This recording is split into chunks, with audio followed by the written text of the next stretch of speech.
Okay, everyone, welcome to our third installment in the series talking about eAuction. This again is Ron Halversen, and I'm joined with our resident rocket scientist, Chris Reddick. Hey, Chris. Hey, Ron, great. Looking forward to chatting with you about e-auctions. Yeah, today it's going to be a fun one. We're going to talk about engagement, both on the seller and the bidder front. Then we're going to talk about devices and the importance of notification across many devices, which obviously takes us into Omnichannel, and then we'll finish up with integration. So why don't you go ahead and kick us off today? Okay, thanks, Ron. And one of the things that we always look at when we're working with clients on e-auctions is the capability to really manage notifications across different physical devices or physical locations, depending on the way their business operates. A lot of our clients have really kind of off-site type of auctions. So there are going to be different devices for kind of where someone is at during their day. So they might be physically at a desktop device during kind of business hours, but then they may still want to monitor and interact with a bid kind of in the morning or after hours. So this would typically be their mobile device. In many cases, they may have a tablet, etc. But the main thing is that even across all of these devices, there can be different mediums of communication between text, email, app notifications, and other formats that are really important to provide access to, because different folks, different users respond more optimally to different types of interactions or different protocols for those interactions. And Ron, I'm just thinking about, recently some of the different bidding that I've done. And ultimately, depending on the type of bidding, maybe it's a different type of product. I use a different device. I might interact with my significant other. I may interact with someone at work that's watching it with me. So there are different scenarios that require me to use different devices that I have for personal and for work. And then, as I indicated as well, depending on the time of day, it might be really, really important that I get that notification that I've been outbid after hours before the bid is just about to end. And I really need to have the right device available, that typically my mobile or a tablet that's going to be able to access that during after hours. Yeah, I agree. It was August of 2015. I remember that mobile purchases, online shopping surpassed desktop. So you can imagine if more than half of your audience is mobile and they're out and they're remote, like you said, you have to be able to notify them on that mobile device, or like you said, you'll miss out on the bid or upping your bid or rebidding on an item, and you want to be notified. So obviously, in order to make your site successful and have as many people engaged as possible, you want to make sure that all devices are able to be reached and people can participate from any of those devices, right?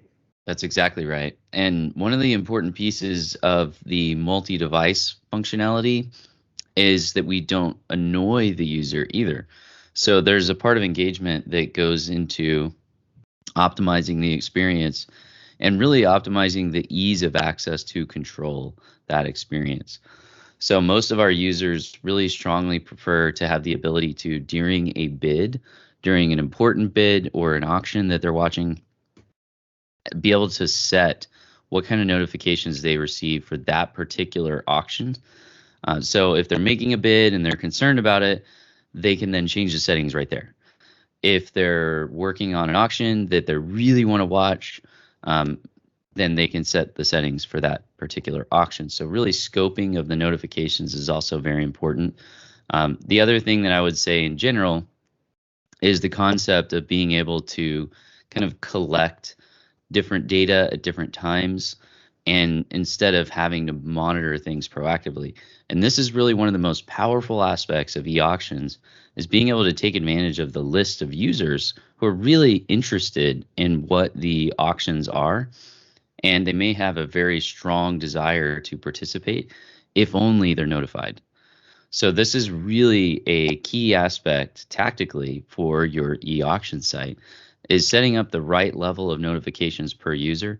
And really the best way to do this is to simply give them access and make it easy at every turn to be able to modify that based on the context of the situation. In particular, per auction, they ought to be able to kind of enhance or increase those notifications if they so choose. Now, normally these type of notifications ideally are going to be, weekly, daily, or real time, and they can choose. There are also, of course, other options we can set. In particular for auctions themselves, whenever someone is outbid or if an item's reserve is met, things like this.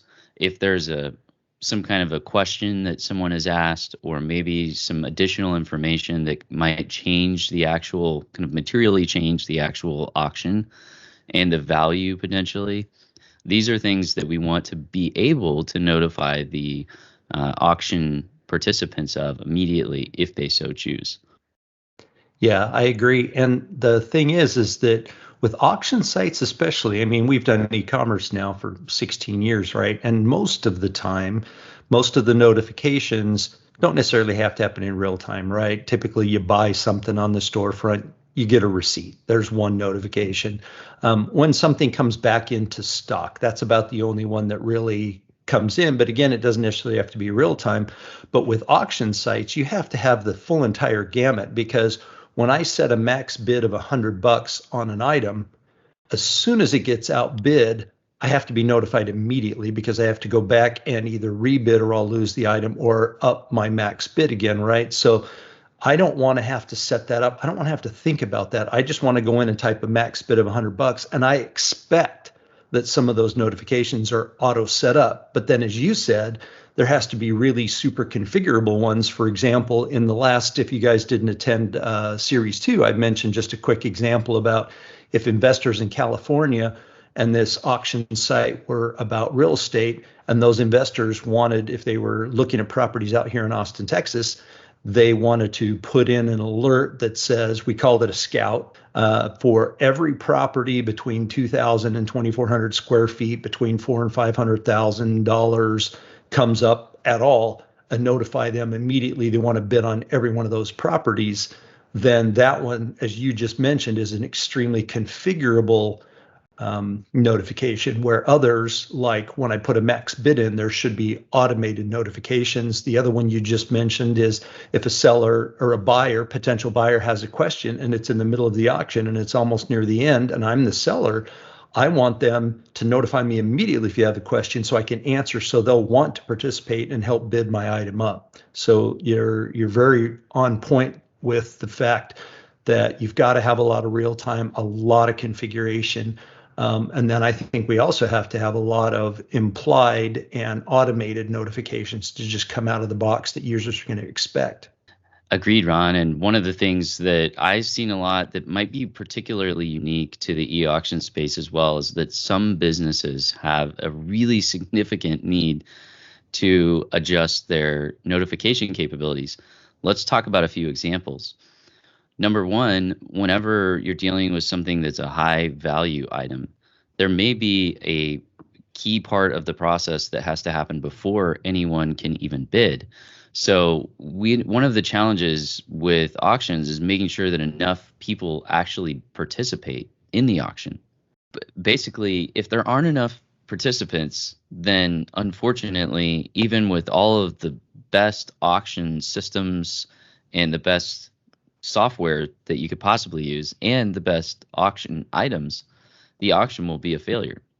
So it's really important to be able to help move the buyers along in the process, especially for relatively complex escrow, verification, making sure that there's a deposit, things like this that have to happen before they can get into the weeds. And so we want to not only notify the buyers of certain steps during the bidding, but also make sure that they're moving through this workflow. Another example that's really interesting is in person and offsite. So we also will work with different auction teams and help them set up tablet devices, kiosk type of devices. And it's possible to coordinate this with off-site bidding. So the two can happen at the same time. Now, although that technically this ought to go very smoothly and be a typical process, whenever you're in person, it can be really helpful to have different types of notifications that might be showing on the screen. Maybe they're visually going to present differently whenever it's a kiosk mode. Maybe there are even different types of interactions that occur based on proximity to a kiosk device. So somebody might have a mobile device, they're using the app, and they get close enough to a device, and now they become notified. So these are just some interesting aspects that we want to make sure that for your particular business, if you're not engaging in these right away, it's probably good to at least think about 3 to 5 years from now, where is the business going to be in the ideal scenario? And how can we plan for that so we can at least have some core structure that we can be thinking about together in advance? Yeah, that's true. And another thing too that I think people forget sometimes is it's not just that you'll build the platform and they're all going to come.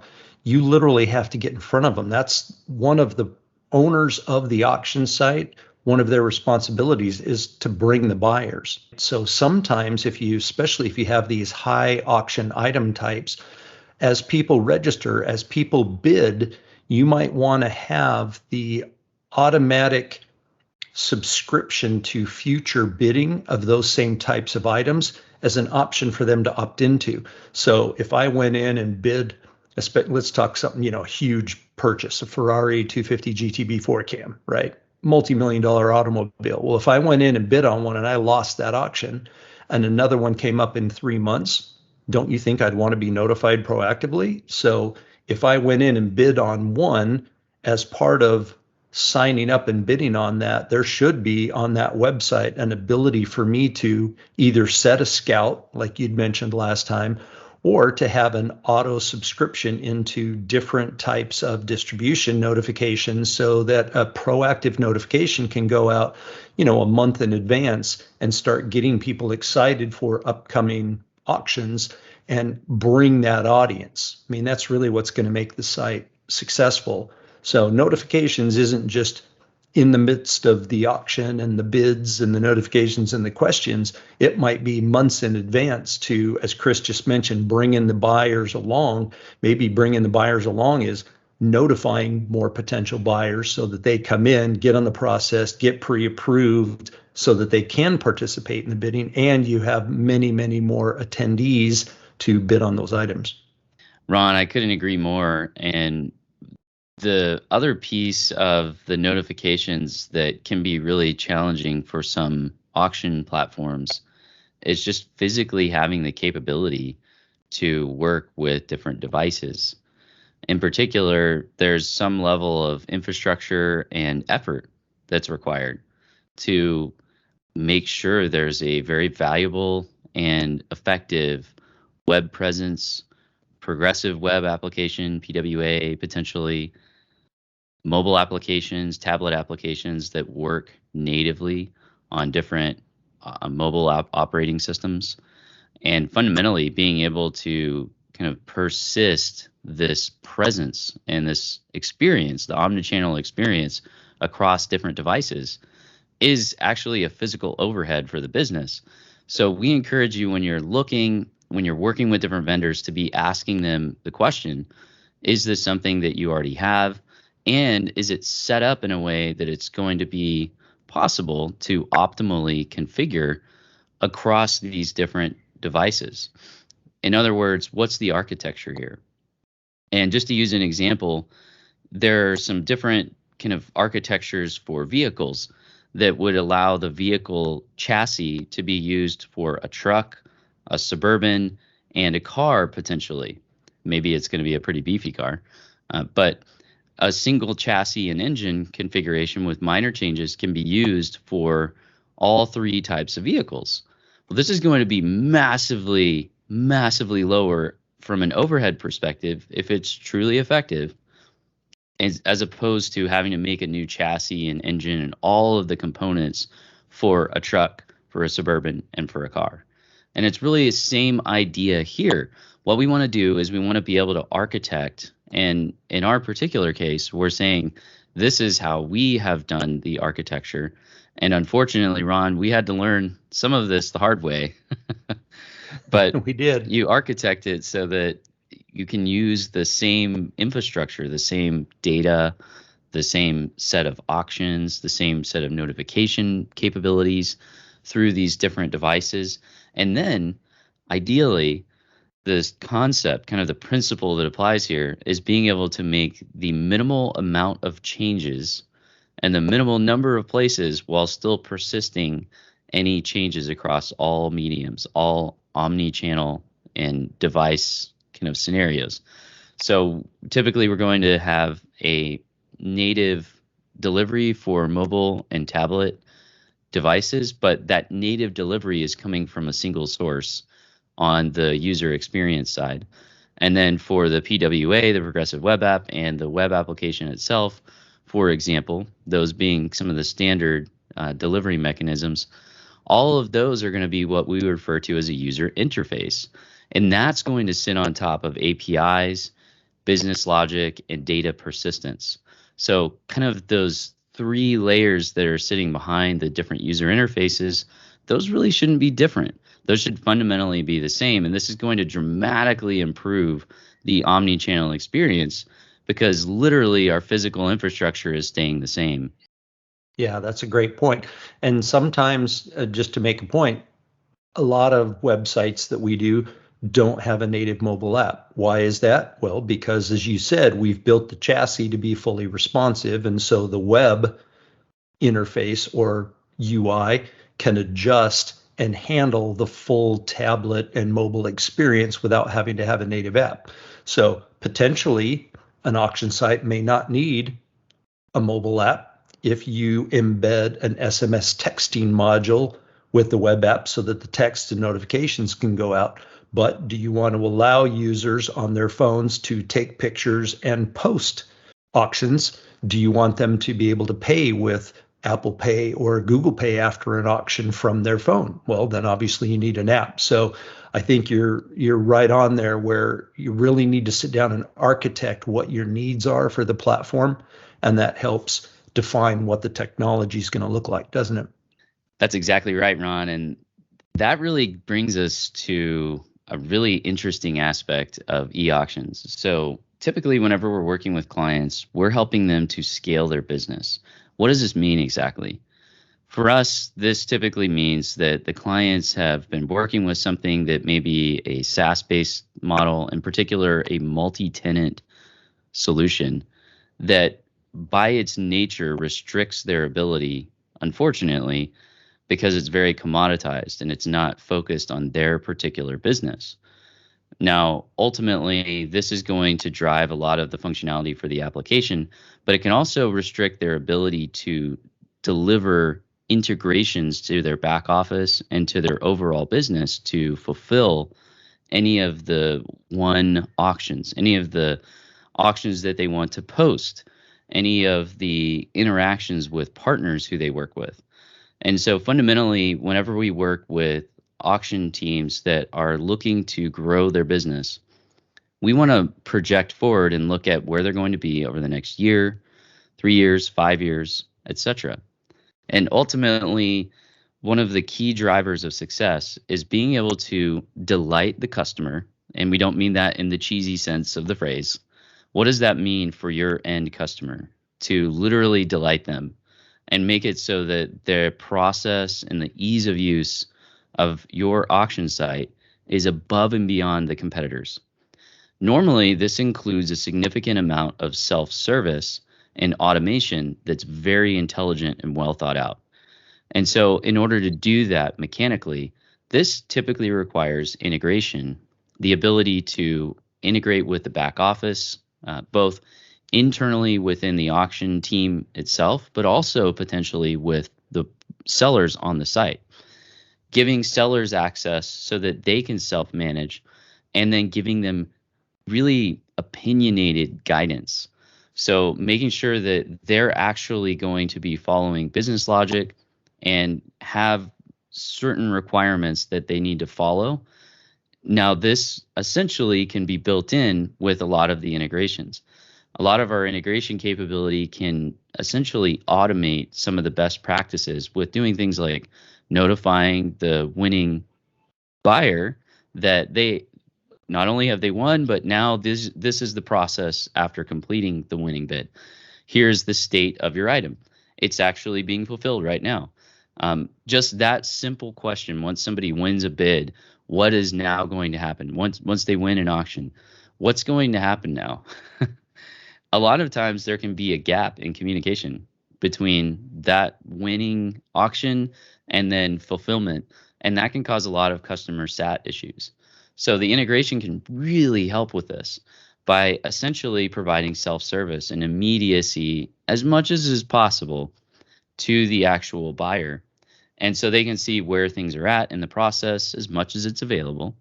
And we can help offer solutions for the actual sellers in addition to the auction team, the direct auction team itself.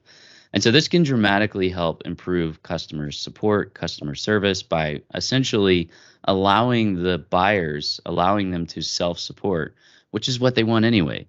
We're not trying to, kind of cut out customer service. We're trying to give the actual buyers what they want.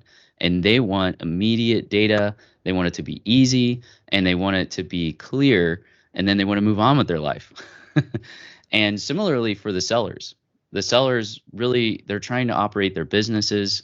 They're trying to progress their business, and they're going to be leveraging your auction platform as a means to be able to do that. And so offering deep integration, offering very turnkey solutions, and the ability to tie into different APIs that are taking advantage of best practices with security and with performance so that we can ensure that it's scoped properly and the data is secure. This can dramatically change the outcome for both buyers and sellers. Wouldn't you agree, Ron? Yeah, I would. And it's interesting. I mean, we've done a number of these, and one of the things, just one little thing, if the auction site or the owner wants to allow global at all, that immediately to me says 5 additional integrations, right? Because, for example, we gave the car example on Series 2, Chapter 2. If I'm buying a car online and I'm in the US, it's going to be in US dollars. But if someone's up in Toronto, they're going to want it in Canadian dollars. And if someone's over in the EU, they're going to want it in euros. So might have to have a live currency API integration just so that can happen. They might also want to be in their own language. So we've got maybe a Google Translate API or another translation API for language. Then when a seller signs up to do global, how are you going to pay out commissions around the world? Are you going to use WorldPay or PayPal so they have to sign up so you can integrate with their bank account? So after it's over and the one person pays, you pull your commission out and then pay out. Then there's another integration. Are they huge purchases like you talked about on Chapter 2 where they might need an escrow account? So we have to integrate with a third-party escrow service that can pull the money into escrow and let out in 20% up front in order to manufacture or ship the part. And then when it shows up and they approve the receipt of the part, it releases the rest of the funds. And then finally, you've got potentially your 3PL so that if I bought that Ferrari GTB from Europe, how much is it going to cost to ship? Right. And I might want to know that at the time I'm purchasing it. I guess if I'm buying a multi-million-dollar car, I don't really care. But for some people, shipping overseas is a big deal, especially if they're buying something small like a sports card memorabilia, but it costs $200 to ship and the card was only $50. That would be a problem. So 3PL logistics and being integrated so that you can actually provide accurate and real-time language, currency, and shipping options, as well as paying out commissions. I mean, there's 5 integrations right there just because you want to allow to sell internationally. That's right. And that really gets to the heart of the matter with e-auctions and where you are with your business and where you expect it to go. Whenever you're working on an auction site, there are a lot of details that you really want to select a vendor for who has done this before and who's thinking about not only the latest technology, but the technology that applies to your business arena. Each business operates within a different kind of scope of requirements for that particular industry. And there's always a leader within an industry. Why not your business serving as a leader within your space? Why not partner with a team that can execute on your vision to help you not only be the leader, but to really set the tone going forward within your space? We certainly welcome the opportunity to discuss your project with you, and whether or not there's a good fit, we think we can certainly help you think about things in a way that will help you grow your business. And should there be a good fit, help you participate in taking over that top spot or continuing to dominate that top spot in your industry and beyond. Thanks again, Chris. Stay tuned, team, for chapter 4. Next time, we're going to actually dive into marketing tips, how to drive and attract sellers and bidders to your site. So thanks again, Chris. Thanks, Ron. Talk to you in the next one. Bye for now.